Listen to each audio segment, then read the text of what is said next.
Estamos de volta, gente. Eu tô impressionada com a quantidade de perguntas, dúvidas sobre a entrevista do dia. Que bom que vocês estão aproveitando todo esse conteúdo. Mais uma vez, eu quero agradecer a presença do nosso convidado.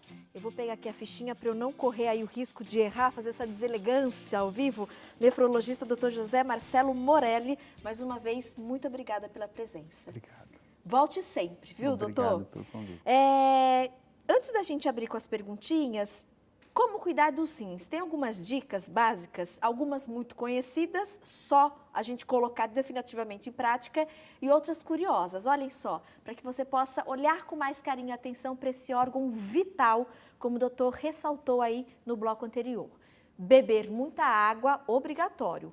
Controle o consumo de sal, cuide do seu peso, evite a automedicação, exercício físico importante, reduza o consumo do álcool, abandone o cigarro, diminua a ingestão do açúcar e faça um acompanhamento médico. O check-up, pelo menos uma vez por ano, ele é importante para a gente realmente fazer um raio-x ali no corpo, né, doutor? Isso, muito bom com essa lista, né, de como cuidar dos rins. Lembrar que até o item diminua a ingestão de açúcar, isso tudo é feito na rede básica, na assistência primária, pode ser feito com clínico geral, sem problema nenhum. Agora, quando a creatinina já está alterada ou a ureia já está alterada e o paciente tem a insuficiência renal crônica já em algum daqueles 5 estágios, ele precisa de um acompanhamento especializado com médico nefrologista e equipe multidisciplinar também especializada, com nutricionista formada em nefrologia, enfermagem, às vezes pode precisar de assistente social para dispensa de medicamentos de alto custo e psicólogo também nessa área. Se os rins já estão insuficientes, não estão mais funcionando e a pessoa está no 5º estágio, a dica que eu dou é aceitar o tratamento de substituição, que pode ser a hemodiálise, pode ser a diálise peritoneal e pode ser o transplante renal. Hoje em dia, nós temos uma modalidade que chama hemodiafiltração. A hemodiafiltração é como se fosse da TV analógica para digital. Mudou muito o equipamento e os filtros, o rim artificial, ele se sofisticou a tal ponto que ele imita muito mais a fisiologia do rim e diminui a mortalidade. Modernizou. Modernizou muito, foi um avanço que teve nos últimos 20 anos, a gente não viu uma evolução tão grande quanto a gente está vendo agora com a hemodiafiltração crônica.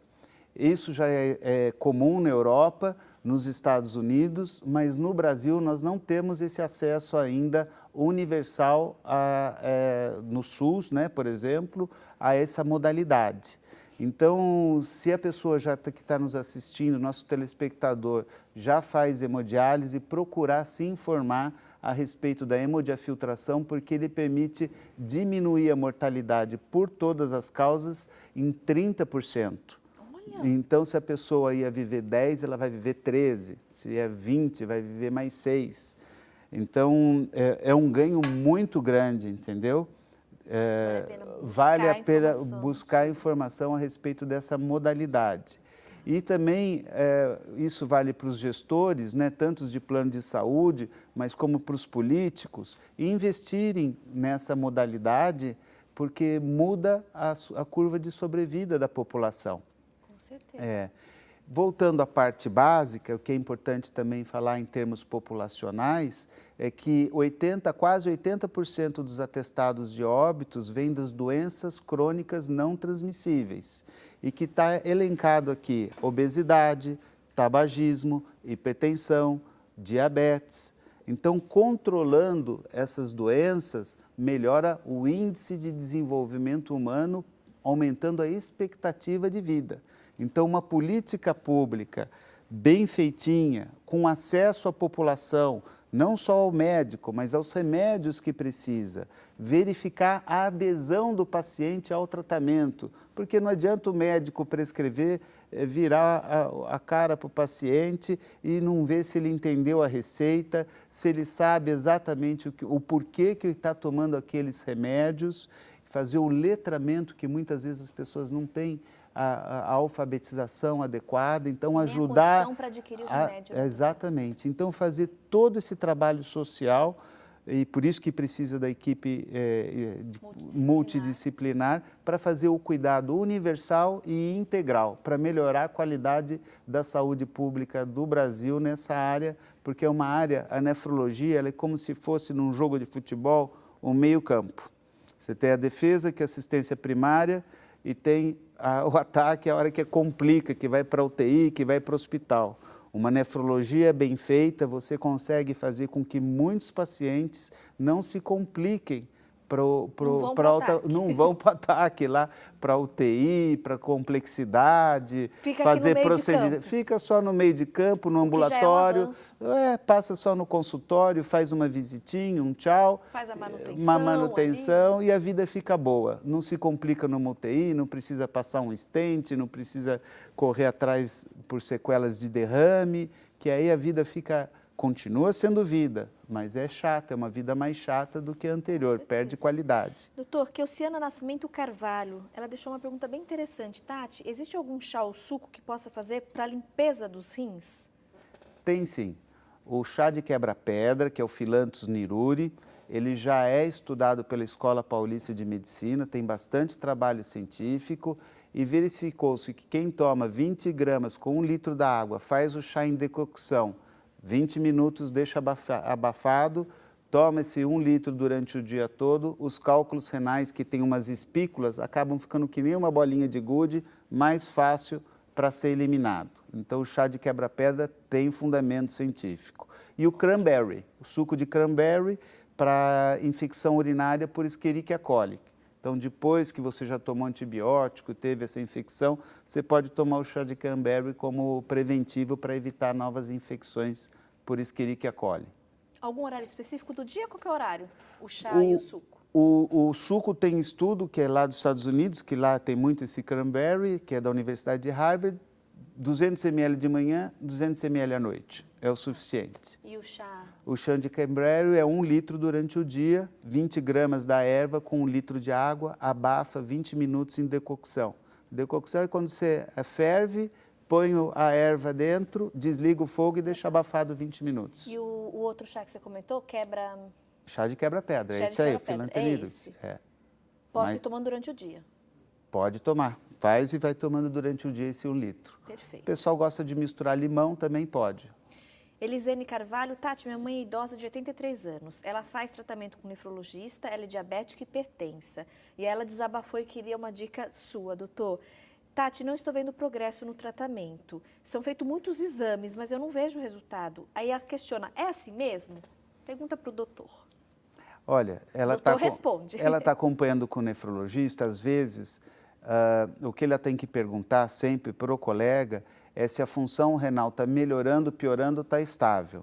Então, se ela não está vendo progresso e está vendo que, apesar do acompanhamento médico, a função renal dela está piorando, alguma coisa precisa ser feito, né?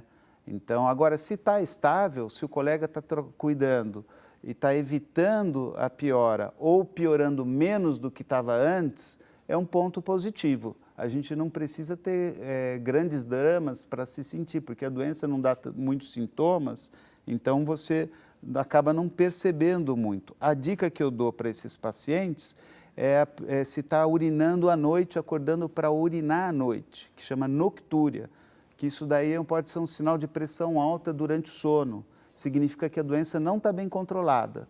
Então, se ela está acordando corriqueiramente à noite para fazer xixi, né?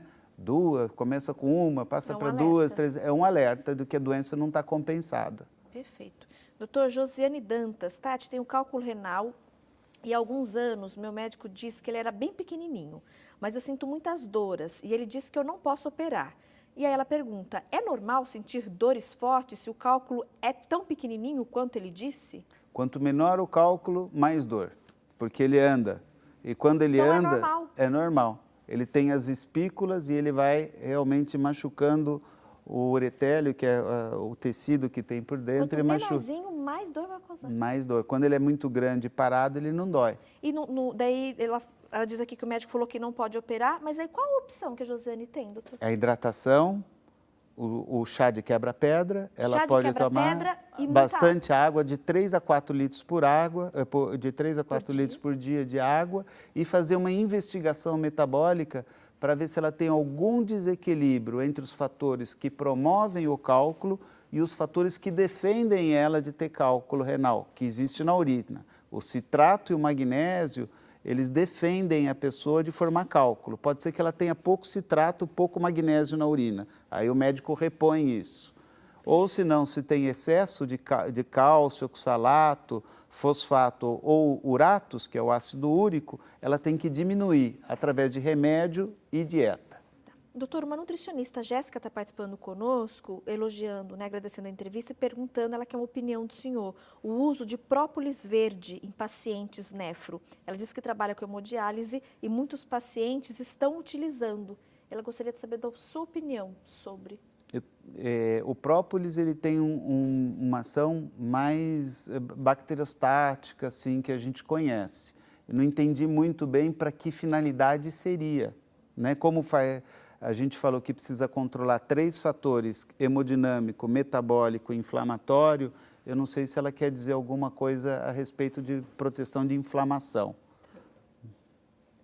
Pode ser. É mais da área dela. Perfeito.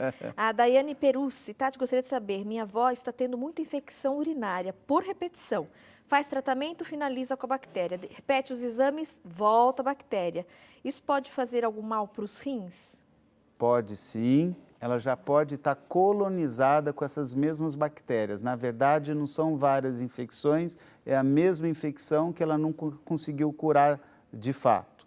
Nesses casos, você tem que fazer o antibiograma, saber que tipo de bactéria, a que antibiótico que ela está respondendo e manter o antibiótico mais prolongado, no mínimo 14 dias de antibiótico terapia e depois mais uma antibiótico terapia prolongada com bacteriostático, que usa por 1, 2, 3 meses. Pode ser uma ampicilina, pode ser o Bactrim, que é sulfa com trimetoprim,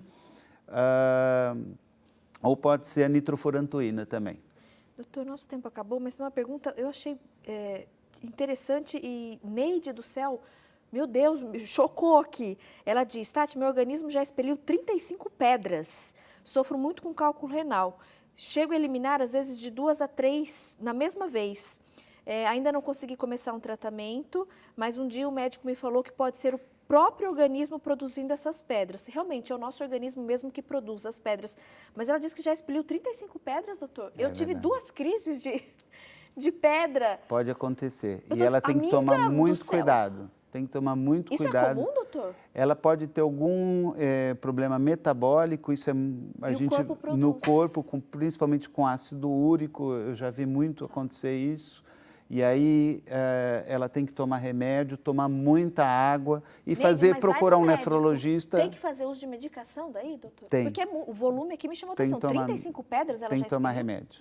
Tem remédio e 3, 4 litros de água e fazer o diagnóstico etiológico, fazer o exame, análise físico-química do cálculo, descobrir o que tem naquele cálculo. Do que aquele cálculo é formado. Isso, e aí fazer um papel de detetive. Do que ele é formado, a gente consegue dar dieta e remédio específico para a formação daquele cálculo. Cada cálculo tem um tipo de formação, pode ser ácido úrico, cálcio... excesso de algum mineral. Mineral. Excesso de cálcio, excesso oxalato de fosfato... Entendeu? Magnésio, a gente precisa entender do que é composto o cálculo e a urina dela e fazer essa investigação e dar um tratamento. Tem paciente que tem, por exemplo, deficiência de vitamina D. Então, ele está perdendo cálcio dos ossos e indo para a urina. Entendi. Tem aí você dá a vitamina D, você resolve o problema. Mas então, é um exemplo isso. Tem que investigar para tratar, porque não é normal. Não é normal. Muito obrigada, viu, doutor? Nada, vou divulgar os contatos do oportunidade. doutor e vai ter evento acontecendo, né, doutor, em várias regiões do Brasil, inclusive aqui também na nossa região. Dia 14 de março é o dia... Dia Mundial do Rim. Dia Mundial do Rim. Isso, dia 14 de março é um alerta mundial para epidemia, como eu falei no início do seu programa. Em fevereiro tem algumas ações também, né, de mobilização, doutor? A gente já está justamente comunicando, né, justamente para essa ação. E essa ação é uma ação de enfrentamento da doença renal crônica através de voluntários. Então, também quem quiser se candidatar a ser voluntário pode entrar em contato com www.institutodorimcampinas.com.br institutodorimcampinas.com.br para a gente fazer essa força-tarefa de promoção à saúde. Nós vamos de encontro à população de baixa renda, me fazendo anamnese, que é a história clínica dirigida para os fatores de risco. Tá. Vamos medir a pressão arterial, peso, altura, índice de massa corpórea, exame de urina e o exame da creatinina para aqueles que têm o fator de risco Porque elevado. o exame de creatinina É o que vai que determinar... a gente vai ver ali se o rim está bacana ou se ele Isso. está pedindo ajuda, Isso. socorro. Nós temos o apoio da prefeitura e aqueles pacientes de alto risco, eles vão ser acompanhados gratuitamente pelo Instituto até conseguir vaga junto ao SUS, a prefeitura da sua Lembrando região. que essa região acontece em Campinas, muitas outras ações acontecem espalhadas pelo Brasil, vale pesquisar aí na região onde você mora. Doutor, mais uma vez, muito obrigada por tanto conhecimento compartilhado. Obrigado pelo convite. Até uma Obrigado. próxima oportunidade. Até mais.